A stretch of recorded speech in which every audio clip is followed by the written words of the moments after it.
मैं आपको सुना रही हमारे एरिया की स्टोरी है। तो यहाँ पे क्या होता है, जो लड़कियाँ बोलती हैं स्ट्रीट इंटरव्यू में आके, आपने सुना ही होगा कि हमें लॉयल, अंडरस्टैंडिंग और केयरिंग बंदा चाहिए। भाई मैं सच बता रहा हूँ, वो जो बंदा था जिसकी पत्नी ने उसको चीट किया था, वो लिटरल बनता जेंटलमैन, लॉयल, केयरिंग, अपनी फैमिली को संभालने वाला रिस्पॉन्सिबल आदमी। उस बंदे को उस लड़ी औरत ने धोखा दिया था। तो होता क्या है, मैं आपको बताता हूँ ये स्टोरी कहाँ से शुरू होती है। तो उस आदमी की शादी हो जाती है। उस टाइम पे वो पुलिस में नहीं था, तो उस नॉर्मल जॉब करता था कोई प्राइवेट। तो बाद में क्या होता है कि शादी के बाद उसकी कुछ साल बाद पुलिस में जॉब लग जाती है।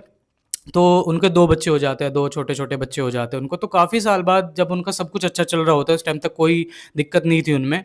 तो उसकी पत्नी ने एक बार उसको बोला कि मुझे ना थोड़ा फ़िटनेस पे अपने ध्यान देना है। तो वो फ़िटनेस पे थोड़ा ध्यान देने के चक्कर में उसने जिम जॉइन कर लिया।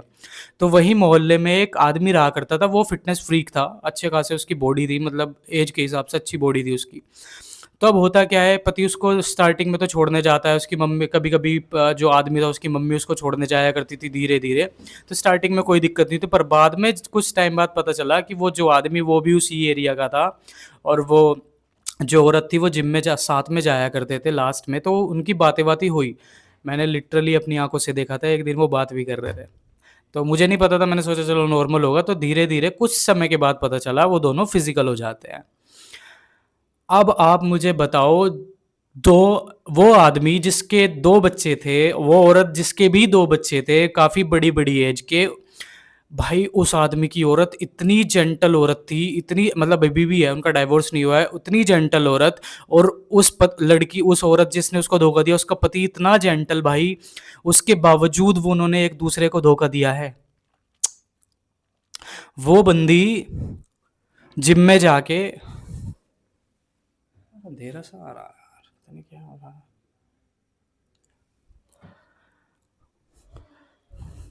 तो भाइयों, ये जो स्टोरी मैं आपको सुना रही हूँ हमारे ही एरिया की स्टोरी है। तो एक आदमी था यहाँ पे, बहुत जेंटलमैन, बहुत सज्जन, बहुत अंडरस्टैंडिंग, केयरिंग बंदा।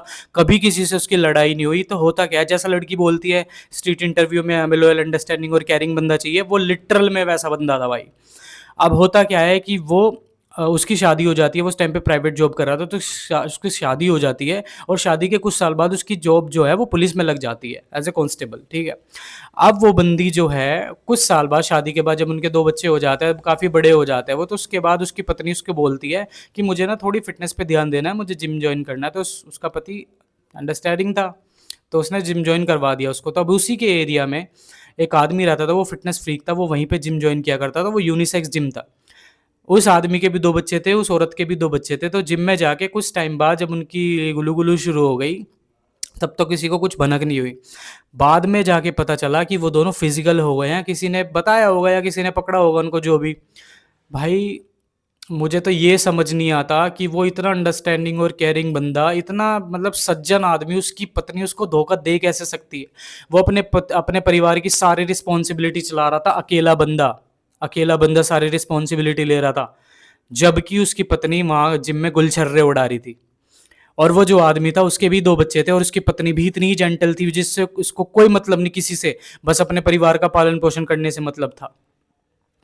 अब आप मुझे बताओ मेरे भाइयों, ये जो लड़की छाती चौड़ी करके स्ट्रीट इंटरव्यू में ये कहती है हमें अंडरस्टैंडिंग, लॉयल, केयरिंग बंदा चाहिए, वहां पे जब उस औरत को अंडरस्टैंडिंग, लॉयल, जेंटलमैन बंदा मिला, वहां पे उस बंदी ने उसको धोखा क्यों दिया? सोच के देखो आप ही, क्यों धोखा दिया उस बंदी ने उसको? भाई ये सब बकचोदी करती है, इनको कुछ मतलब नहीं है लॉयल, अंडरस्टैंडिंग, केयरिंग बंदे से। ये अपने इमोशन के प्रति वफादार होती है, जो इनके इमोशन और जो इनकी फीलिंग उस टाइम पे बोलती है, ये उसी को फॉलो करती हैं। ये हमेशा किसी इंसान के प्रति वो नहीं होती वफादार, ये वफादार होती हैं अपनी फीलिंग के प्रति। इनकी फीलिंग उस टाइम पे जो इनको बोलती है, क्योंकि देखो, औरत को बरगलाना आज के टाइम में बहुत आसान काम है, क्योंकि इनके दिमाग में एक तो फेमिनिज्म ने जहर भर दिया है कि तुम आज़ाद हो, तुम कुछ भी कर सकते हो, तुम्हें किसी आदमी की ज़रूरत नहीं है।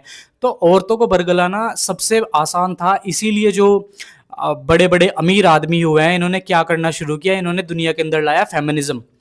तो इस फेमिनिज्म ने आदमियों की तो ऐसी तैसी कर दी। अब इनके दिमाग में फेमिनिज्म ने भरा क्या, कि तुम्हें आदमियों की जरूरत नहीं है, हम तुम्हें पैसा देंगे, तुम मर्दों से ज्यादा पैसा कमाओगे। पर उससे जहर क्या हुआ, इनके दिमाग में जहर क्या भरा, अब ना तुम्हें परिवार की जरूरत है, अब ना तुम्हें भगवान की जरूरत है, अब ना तुम्हें आदमी की जरूरत है, तुम्हारा भगवान है बस पैसा। और जो अमीर आदमी जो हाई पोस्ट पे बैठा हुआ है, वो भी तो आदमी है ना भाई। वो क्या कर रहे हैं, ये खुलासा एप्स्टीन फाइल में हुआ था। ये अमीर आदमी जो ये बड़े-बड़े अमीर आदमी होते हैं, आप समझ रहे होंगे मैं किन की बात कर रहा हूँ। इन्होंने पानी में एस्ट्रोजन जैसे केमिकल मिलाए जो लड़कों की बॉडी में टेस्टोस्टेरोन खत्म कर देते हैं। आप पॉलिथीन, जो पन्नी की पॉलिथीन होती है, प्लास्टिक बैग जिसमें आप गरम-गरम खाना लेके आते हो, जब वो हीट होके पिघलने लगता है तो वो आपके खाने में मिल जाता है और वो धीरे-धीरे आपकी बॉडी में जहर बन जाता है।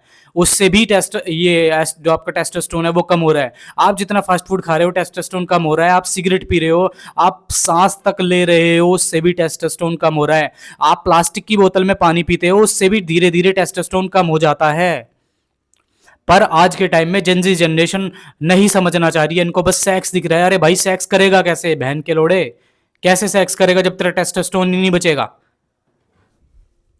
भाई इन अमीर आदमियों ने लिटरल आदमी को इतना डाउनग्रेड कर दिया है और औरतों को इतना सर पे चढ़ा दिया है जस्ट बिकॉज ऑफ फेमिनिज्म, जो कि फेक फेमिनिज्म है, जिसमें सिर्फ और सिर्फ औरतों का ही घाटा हो रहा है। उन्हें अभी ऐसा लग रहा है कि सब कुछ चीज़ें आपके फेवर में हो रही हैं, आप पैसे कमा रही हैं, आपको किसी मर्द की ज़रूरत नहीं है, आपको परिवार की ज़रूरत नहीं है, आप बस अकेले रहो।